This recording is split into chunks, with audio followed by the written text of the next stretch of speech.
성경 말씀 마가복음 9장 1절에서 2절만 보도록 하겠습니다. 원래는 오늘 13절까지 다 보셔야 되긴 하는데 1절에서 2절까지만 보도록 하겠습니다.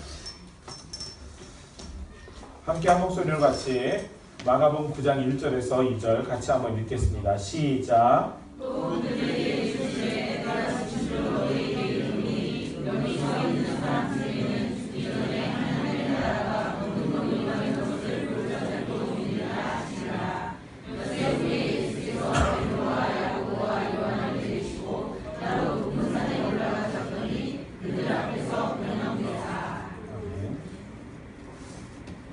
자, 지난주에 혹시 성경책 앞에다가 본인의 신앙 고백 적어보신 분 있으세요?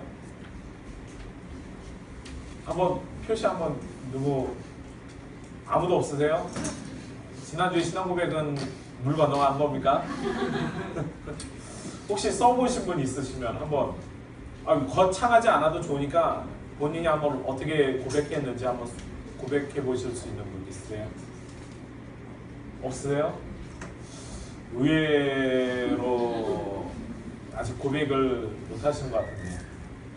그러면 이제 오늘 여러분들이 이제 왜 진짜 고백을 해야 되는지를 이제 우리가 설명을 할 텐데, 혹시 3040 그때 수련회 때 집사님 그 남편분에게 여쭤보셨나요? 왜 세븐일레븐의 N자가 소문자인지?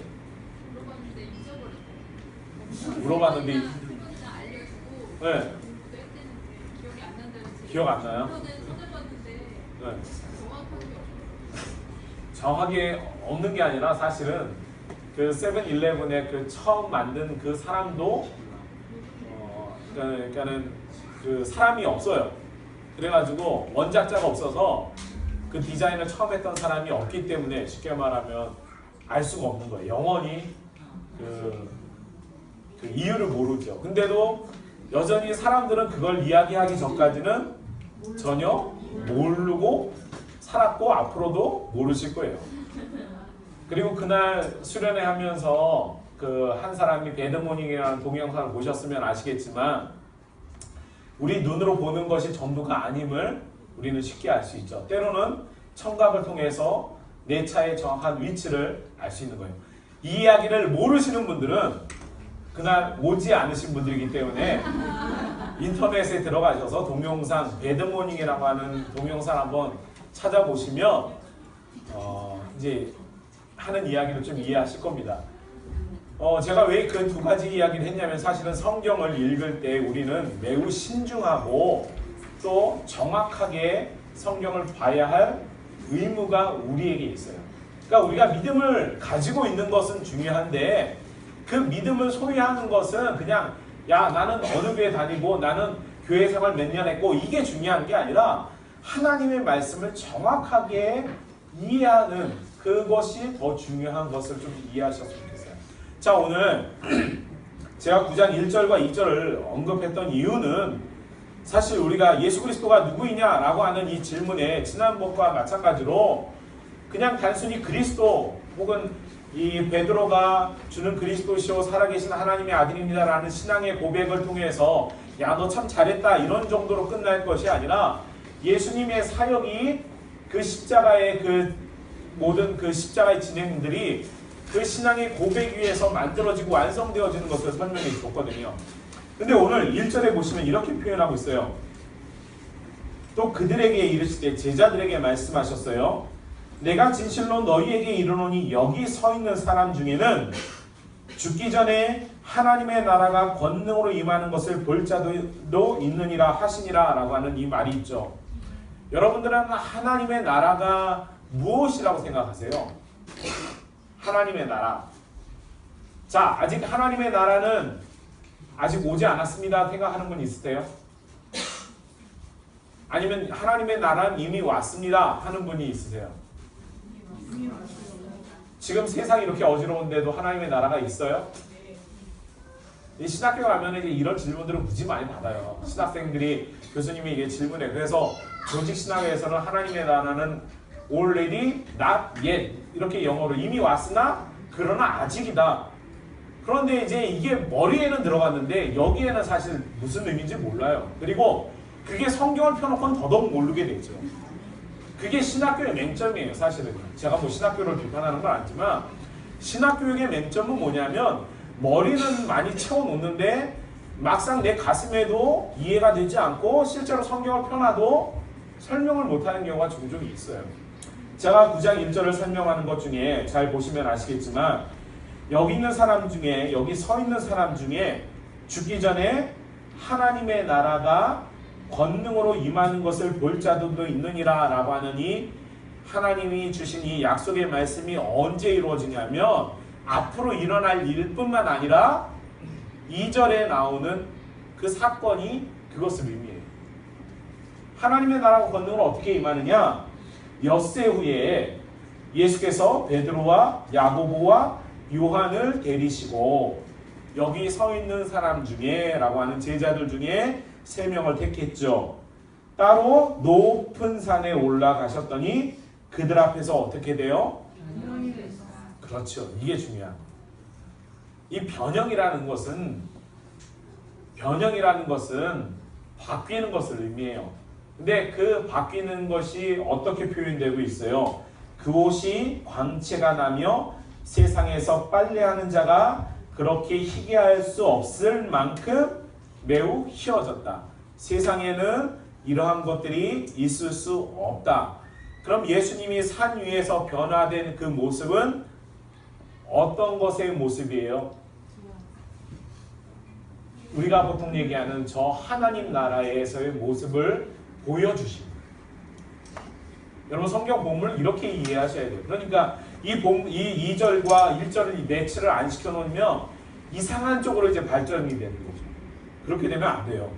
그래서 어떻게 해요? 그들 앞에서 변형됐었는데 그 옷이 희기가 세상에 있는 것과는 달랐다라고 하는 의미는 하나님 나라에서 예수님의 모습을 보여주고 있어요. 그런데 그 예수님의 모습이 그냥 예수님만 변한 게 아니라 성경 4절에 보면 이에 엘리야가 모세와 함께 그들에게 나타나 예수와 더불어 말하거늘.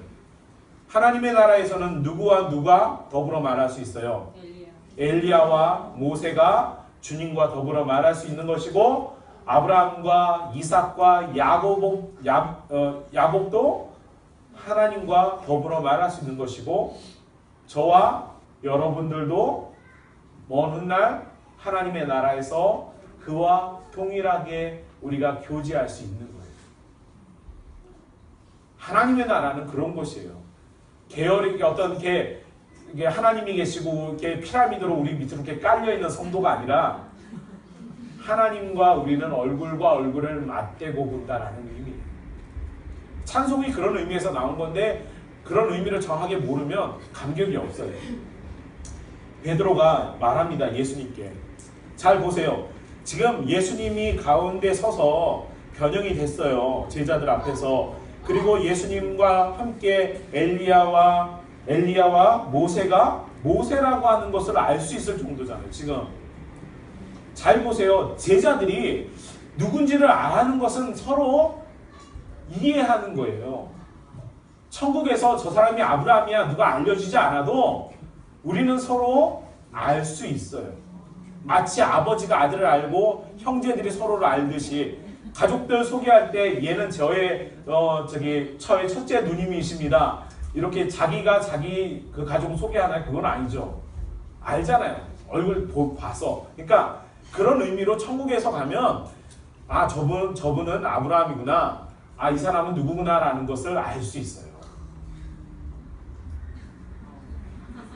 천국에 대한 모형이 전혀 새로운 게 아니라 이미 하나님 우리에게 가르쳐 주신 거예요. 그래서 모세가 누구인지 알고 엘리야가 누구인지를 아는 거예요. 제 얘기가 아니라 성경에 있는 그대로. 그래서 베드로가 예수님께 말해요. 베드로가 어떤 베드로예요? 지난주에 멋지게 신앙 고백했던 사람이에요. 그렇죠? 그런데 뭐라고 말하냐면 랍비요. 선생님이요. 우리가 여기 있는 것이 좋사오니. 그러니까 예수님에 대해서 완벽하게 지난주에 믿음으로 고백했지만 때로는 또 어디로 가요? 랍비로 넘어가요. 그러니까 이게 왔다 갔다 하는 거예요. 아직 정확하게 제자들이 예수님에 대해서 완벽하게 그리스도라고 하는 의미를 이해하지 못해요. 그러니까 어느 날은 은혜가 충만했다가 어느 날은 저 밑바닥으로 떨어질 때도 있어요. 똑같아요. 우리하고 베드로도. 그래서 똑같아요. 그래서 뭐라 여기 있는 게 좋습니다 라고 말합니다. 그러니까 어떻게 해요? 하나는 주를 위해, 하나는 모세를 위해, 하나는 엘리야를 위해. 근데 자기가 한 말도 자기가 뭐 하는지 모르는 거예요. 그러니까 이 정도로 신앙의 영적인 수준이 아주 그 당시에 베드로가 하는 그 신앙의 형태나 저와 여러분들이 하는 신앙의 형태는 동급이에요. 그러니까 괜찮아요. 위로 받으셨으면 좋겠어요. 그런데 실제로 이렇게 말해요. 마침 그 상황에서 구름이 와서, 구름이라고 하는 건 구약에 보면 하나님의 임재를 의미합니다. 우리가 출애굽기를 다룰 때 구름이라고 하는 것이 등장하는데, 그러니까 하나님의 영광이 너무 크기 때문에 그것이 사람으로 직접 볼 수 없기 때문에 하나님이 그 영광을 가리는 구름으로 하나님의 임재를 표현하는데, 그들을 덮으며 구름 속에서 소리가 나되, 이 표현들을 잘 보시면 어디하고 유사하냐면 예수님께서 세례 요한에게 세례를 받고 나서 올라갈 때 어떻게 해요? 하늘에서 휘장이, 그거는 저쪽 그 다음이에요. 저도 막 헷갈리는데, 하늘에서 구름 사이에서 소리가 나서 이는 내 사랑하는 아들이 이렇게 표현하잖아요. 거기하고도 유사한 형식이 또 나와요. 이는 내 사랑하는 아들이니 너희는 그의 말을 들으라 라고 이야기합니다. 그리고 예수님의 그 모습이 금방 방금 보였는데 지금 무엇만 남아요? 무엇만 보여요? 예수님만 보이죠. 하늘에서 설명하기를 너희는 그의 말을 들으라 라고 하는 그 순간에 무엇만 남냐면 예수님만 남아요. 그러면은 이 예수님이 누구예요? 이 예수님. 이게 제일 진짜 중요합니다. 여러분 눈앞에 남아있는, 그 제자 눈앞에 남아있는 그 예수님, 그 예수님은 어떤 분이에요? 네? 하나님의 아들이시잖아요. 우리가 성경에 지금까지 하는 거. 그리고 그 아들이 누구예요? 9절에 이렇게 말해요. 그들이 산에서 내려올 때 예수께서 말씀하세요. 예수님이 말씀하시는데 무슨 말씀하냐면, 인자가 죽은 자 가운데서 살아날 때까지는 본 것을 아무에게도 이르지 말라. 지금 이런 상황들을 사람들에게 말한다고 해서 이해할 수 있는 것이 아니라는 거죠. 말하지 말라는 게 아니라 이해할 때가 있는데 그때 말해도 된다는 의미예요. 무슨 말인지 아시겠어요? 자, 근데 이 구절이 왜 중요하냐면 마가복음 마지막 절에 한번 가보실래요? 이제 여러분들이 성경을 얼마나 크게 봐야 되는지를 좀 설명할게요. 16장 8절을 보세요. 자, 16장 8절 한번 읽어보겠습니다. 시작. 여자들이 몹시 놀라 떨며 나와 무덤에서 도망하고 무서워하여 아무에게 아무 말도 하지 못하더라. 우리가 여성을 비하는 건 아니지만 여성과 관련돼서 여러 가지 많은 것들이 이야기되는 것 중에 하나가, 여성은 대표적으로 무엇을 많이 해요? 말을 많이 하잖아요. 그래서 저희 사파 보면 여자가 수염이 안 나는 이유, 뭐 그 다음에 여자가 물에 빠졌는데 뭐 하고 있죠? 물고기하고 수다하고 있잖아요. 근데 여기는 전혀 여성의 그 특성하고는 너무 먼 모습이 보여요. 여자들이 몹시 놀라 떨며 나와 무덤에서 도망하고 무서워하여 아무에게 아무 말이라도 해야 되는데, 무슨 말인지 아시겠어요? 근데 이게 왜 중요하냐면 보세요. 인자가 죽은 자 가운데서 살아날 때까지는 본 것을 아무에게도 이르지 말라. 지금 예수님이 부활하기 전까지는 이러한 상황이나 예수님에 대한 이야기를 해봐야 알지 못하지만, 예수님이 죽은 자 가운데서 살아난 것을 본 이후부터는 무엇 해도 돼요? 말해도 돼요. 근데 정작 예수님의 제자들과 이 마리아와 이 당시 예수님이 무덤에서 부활한 모든 것을 본 여자들은 무서워하여 아무에게 아무 말도 하지 못했어요. 그리고 어떤 성경은 여기서 끝나버려요. 자, 9절에 보시면 예수께서라고 하는 그 앞에 꺽쇠에 보시면 대가로가 있죠. 주석에 보면 어떤 성경에는 이 9절과 20절이 없는 사본이 있어요. 그러면은 이 사본을 갖고 있지 않은 사람, 만약 9절 이후에 사본이 없는 사람은 마가복음의 종료가 어떻게 되냐면 아무도 예수님의 부활을 말하지 못했다 이거예요. 이 성경책을 읽은 사람은. 그런데 또 어떤 성경책을 읽으니까 거기에는 아무도 말하지 못했던 여인이 있었지만 며칠 후에 그들이 복음을 전하는 모습으로 바뀌는 게 누가복음 20장 마지막 절이에요. 마가복음 제자들이 나가 두루 전파할세 주께서 함께 역사하사 그 따르는 표적으로 말씀을 확실히 증언한다. 두 가지 버전이 다 있다는 거예요. 아무도 말 못하는 목격자들이 있는 반면에 복음을 전하는 목격자들도 있습니다. 그건 우리들도 동일할 수 있어요. 그러니까 성경이 단순히 한 부분만 보면 그런 부분에서 이해되지 못하지만 이것이 스펙트럼을 넓히면 성경이 어떻게 이해되고 설명되어지는지를 좀 알 수 있게 되는데, 자, 오늘 말씀 속에 너희는 주의 말을, 그의 말을 들으라고 하는 하나님의 음성이 이 제자들에게 주어지고 나서 유일하게 남는 게 오직 예수 그리스도 그분 한 분이에요. 그리고 그분이 우리에게 명령하는 명령이 있는데 그 명령을 지키는 게 우리 그리스도인들의 임무입니다. 근데 그게 왜 중요하냐면 여러분들이 공과 가운데 사도신경에 그리스도의 칭호 가운데 네 번째가 뭐냐면 큐리오스, 주라는 의미예요. 자, 주는 뭐예요? 주. 우리가 주님 이렇게 하잖아요. 주님. 좀 더 우리말식으로 표현하면 주인님이라는 의미예요. 그러면은 내가 주인님이라고 부르는 그 예수 그리스도 그분이 나의 주라면 나는 어떤 사람이에요? 종이라는 단어보다는 오히려 노예라는 단어가 맞아요. 성경적으로 따지면 노예예요. 우리는. 그러면 여러분들이 알고 있는 노예는 저 뿌리 영화에 보면 저기 백인이 막 흑인을 이렇게 하는 그 노예로 생각하잖아요. 그것 때문에 사실은 노예의 부정적인 이미지가 강하기 때문에 주인과 노예라고 하는 관계에 예수님 당시에 혹은 사도 바울이 주인과 노예라고 하는 관계를 설명하는 것과는 조금 의미가 달라요.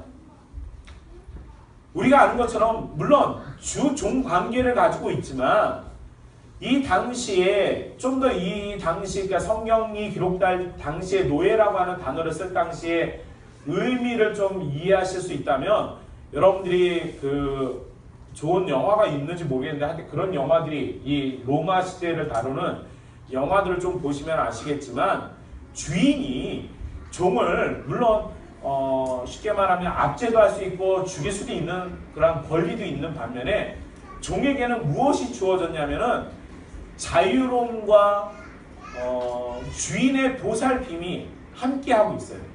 그러니까 이게 좀 어려운 부분인데 주인이 종에게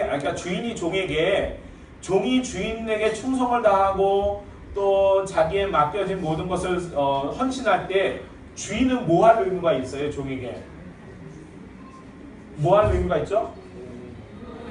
그렇죠. 그게 중요한 거예요. 그 관계에서 주인과 종의 그러니까 노예의 개념이 중요해요.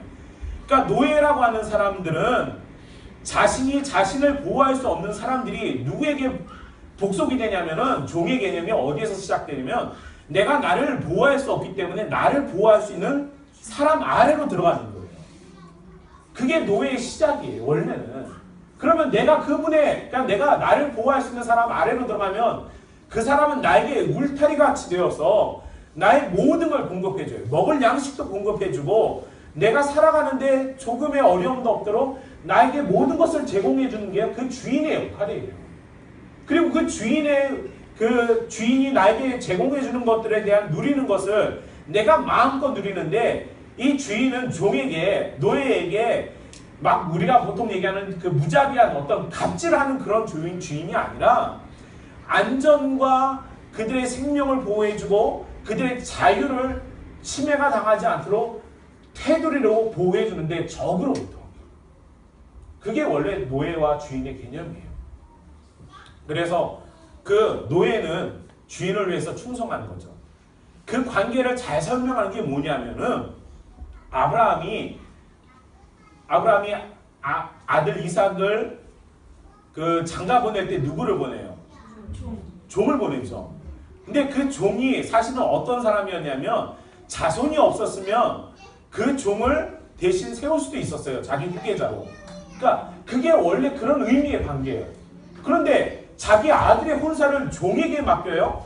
여러분 한번 생각해 보세요. 이상하지 않아요? 왜 자기 아들의 혼사를 왜 종에게 맡겨요? 우리가 생각하는 노예 그런 개념으로 그거 맡기면은 좀 이상하잖아요. 그 개념이. 그러니까 제가 설명해 드렸던 원래 개념으로 설명한다면 이 종에게 자기의 아들의 혼사를 맡긴 이유는 유일하게 믿을 수 있는 사람이고 이 종은 정말로 자신의 일처럼 그 일을 해낼 수 있는 헌신을 가지고 있어요. 충성을 가지고 있어요. 그래서 실제로 가죠. 그런데 이 종이 무엇을 의지하고 하냐면 사실은 하나님의 도우심을 의지하고 해요. 여러분 이 속에서 우리가 좀 이게 설명하는데 이게 전체를 제가 다 설명하기 좀 어렵지만 오늘 그리스도라고 하는 분은 우리에게 주인이에요. 여러분들이 그냥 말로만 주여 주여 하는 그런 주는 우리에게는 의미가 없는 주입니다. 여러분 내가 주여라고 하는 말 속에는 그분이 나의 보호자가 되는 것을 여러분들이 아셔야 돼요. 그리고 그분이 나에게 울타리와 같은 것을 제공해주고 자유와 나의 생명을 보호해 주실 수 있는 분이라면 내가 무엇하기를 원하시는 거냐면 내가 충성하는 사람이 되기를 원하시는 거예요. 근데 우리는 그냥 주님만 하는 걸로 만족하지 않아요. 입술로만 립서비스 하잖아요. 신앙은 립서비스가 아니라 내가 정말로 주님을 위해서 사는 거예요. 베드로가 오늘 요게 말한 것처럼 요게다 세 개의 초막 짓죠 하는 그런 식의 의미로 내뱉는 말이 아니라 주님이 하신 말을 정말로 그의 말을 너희들은 그의 말을 들으라고 하는 것처럼 예수님이 우리에게 하신 말씀들이 있잖아요. 성경이 예수님의 말씀을 여러분들이 성경책에 빨간 책을 빨간 책이래다. 오해하지 마세요. 여러분 성경에 보면 이렇게 빨간색으로 도배해 놨잖아요. 여기 보세요. 여러분 성경책에 보시면 예수님의 말씀이라고 빨간색을 이렇게 칠해놨다고 해서 그게 여러분 의미가 있는 겁니까? 저는 성경책에 빨간색 이거 칠하지 않았으면 좋겠어요. 예수님의 말씀이라고 따로 구분하는 이런 것들이 사실은 자유주의 신학자들이 하는 이야기가 그대로 우리나라 성경에도 그대로 들어온 거예요. 우리가 얼마나 자유주의에 대해서 이야기하고 비판하면서 정작 그들이 하는 이야기를 우리가 수용하고 우리가 쓰고 우리가 받아들이고 있잖아요. 여러분 성경책을 보세요. 여러분 저도 이 성경책 보면 빨간 색깔이 딱 칠해져 있어요. 예수님이 하신 말씀에는. 이게 자유주의예요. 사실. 여러분 우리가 하나님의 말씀을 듣는 것이 얼마나 중요한데 여러분 한번 보실래요? 희한하잖아요. 여러분 9절에서 이 예수님이 이렇게 말씀하세요. 내가 진실로 너희에게 이르노니 9장 1절에 여기 서 있는 사람 중에는 죽기 전에 하나님의 나라 권능으로 임하는 것을 볼 자들도 있느니라. 빨간색이고 그 다음에 엿새우에 있는 이야기들은 검은색으로 바뀌었잖아요. 여러분 왜 한 번도 이런 거에 대해서 질문하지 않고 의문을 갖지 않으세요? 여러분 우리가 신앙생활을 하는 것을 지금까지 이런 식으로 해왔다라는 거예요. 여러분 교리가 많이 중요하고 막 우리가 교리에 대해 비판도 했는데 정작 우리 성경 안에 이렇게 불순한 생각들이 들어와 있는데도 아무도 거기에 대해서 언급하지 않는다. 예수님께서 이렇게 말씀하세요. 인자가 죽은 자 가운데서 살아날 때까지는 본 것을 아무에게도 이르지 말라 말씀하세요. 그러니까 제자들은 정말로 아무 이야기도 안 하는 것 같아요. 10절 이후부터 검은색으로 바뀌었다가 12절에 빨간색으로 바뀌었다가 이게 뭐 하는 겁니까? 여러분 우리가 성경을 대할 때 하나님의 말씀이라고 한다면 검은색과 빨간색 구분이 없었겠죠. 왜 여러분들은 왜 그렇게까지 지금까지 신앙생활을 해오면서 우리가 이런 거에 대해서 정말로 한 번도 고민한 사람들이 없어요. 왜 빨간색이었는지조차도 물어보는 사람이 없었어요. 그게 한국교회 현실입니다. 여러분, 오늘 본문에서 제가 그리스도 주님이라고 하는 이 표현을 쓰면서 여러분이 스스로가 노예가 되기를 바랍니다. 그 노예의 자유는 오직 주인에게만 있어요. 그 주인이 우리를 지키고 그 주인이 우리를 보호하고 그 주인이 우리가 그 주인 아래에 있어야지만 우리의 생명이 보존되는 것을 기억할 수 있기를 바랍니다. 사도 바울은 우리의 주인이 바뀌었다라고 말해요. 사망에서 생명으로 바뀌었다라고 말해요. 사망에서 생명으로 바뀌었고 우리의 주인이 사단에서 하나님의 자녀로 우리가 바뀌었다라고 말하죠. 그런 의미로 우리가 살아가는 겁니다. 사랑하는 우리 상고사원 여러분, 여러분들이 성경을 읽을 때 조금만 더 고민해 볼 수 있는 시간이 됐으면 좋겠고, 한 번 더 정말로 하나님의 말씀이 그러하다면 여러분들이 그 말씀을 지키려고 여러분들의 목숨을 한번 내어놓을 수 있는 믿음이 있었으면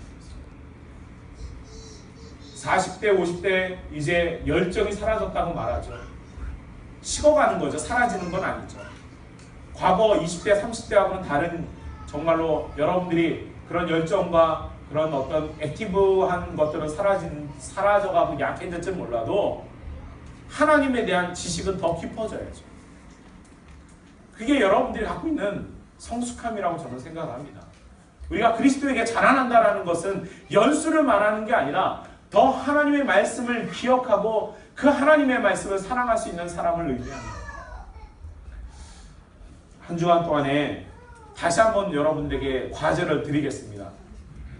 성경책에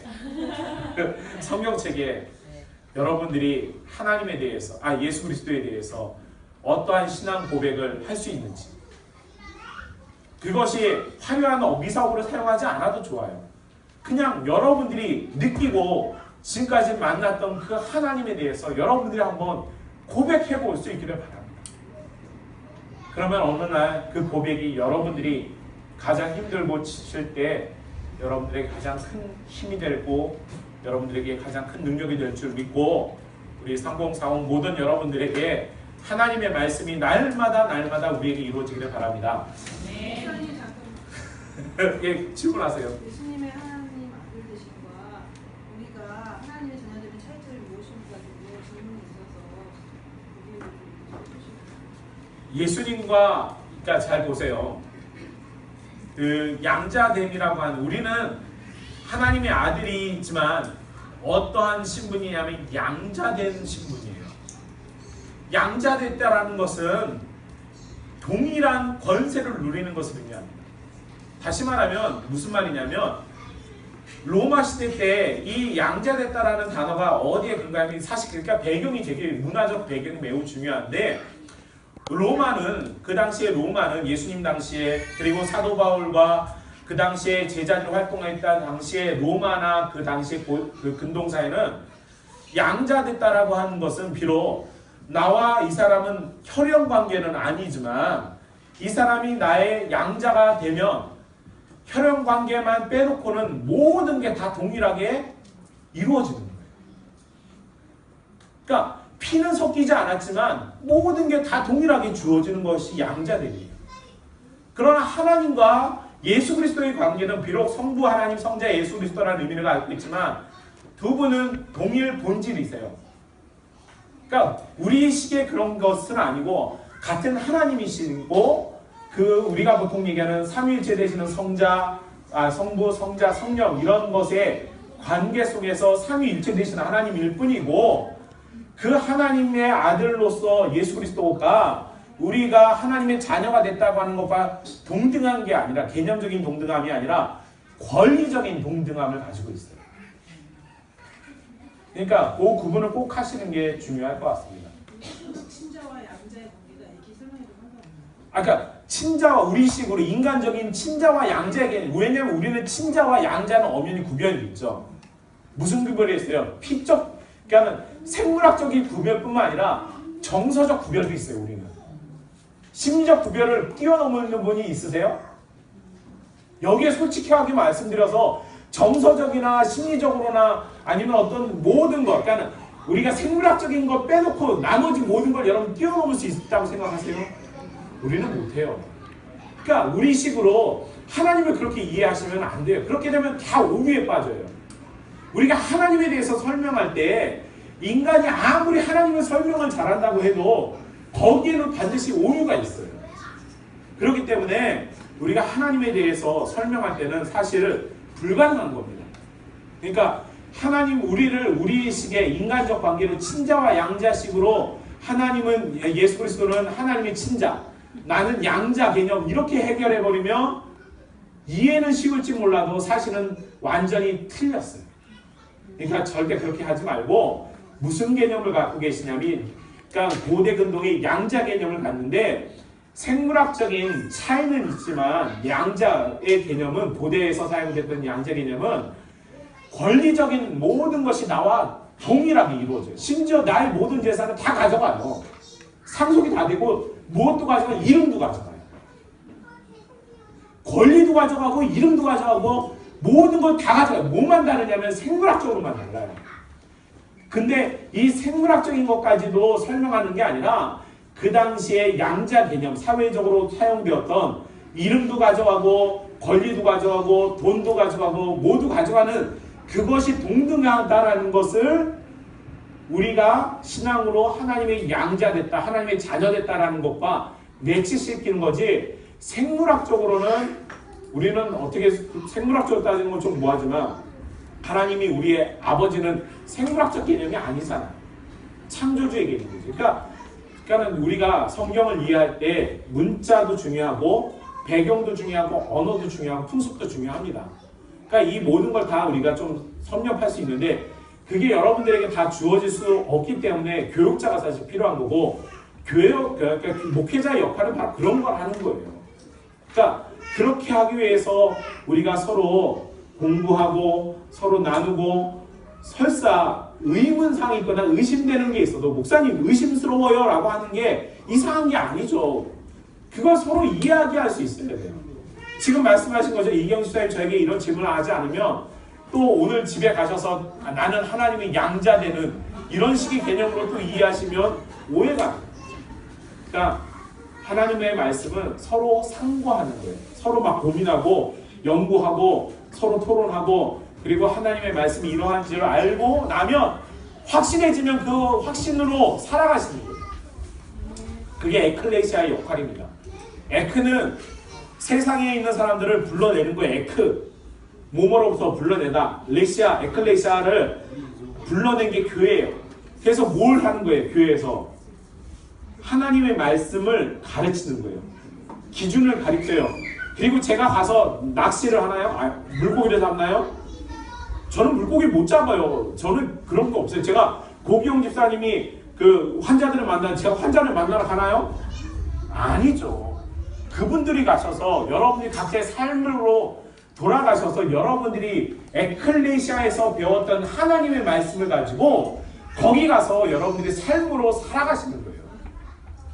그게 교회의 기능이에요. 그러니까 사무사님 여기 모이셨잖아요.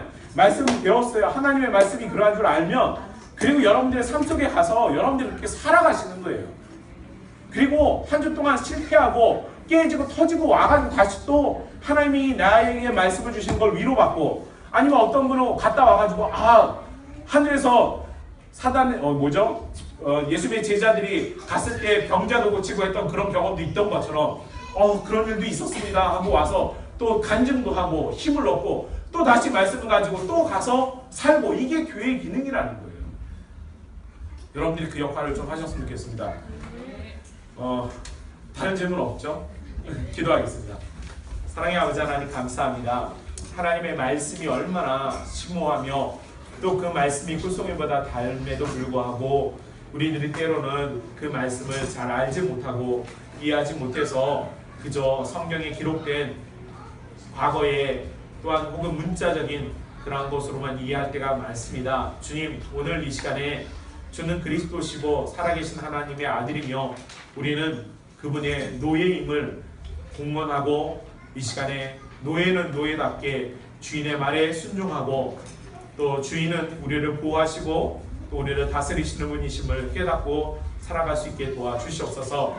특별히 우리 상공상공 모든 세대들에게 하나님의 말씀이 얼마나 귀한 줄 알게 하시고 그 말씀의 은혜를 우리가 날마다 느끼며 또 살아갈 수 있도록 축복하여 주시옵소서. 내일도 삶의 터전에서 살아가는 모든 우리 지체들에게 하나님께서 큰 힘이 되어주시고 또한 용기가 되어주시고 능력이 되어주시고 큰 위로가 되어주셔서 세상에서 이기게 하여 주시고 또한 아버지 하나님 그 세상에서 혹 힘들었어도 다음 주에 와서 주의 말씀으로 위로받는 그러한 시간이 되게 도와주시옵소서. 감사드리며 우리 주님 예수 그리스도의 이름으로 기도합니다.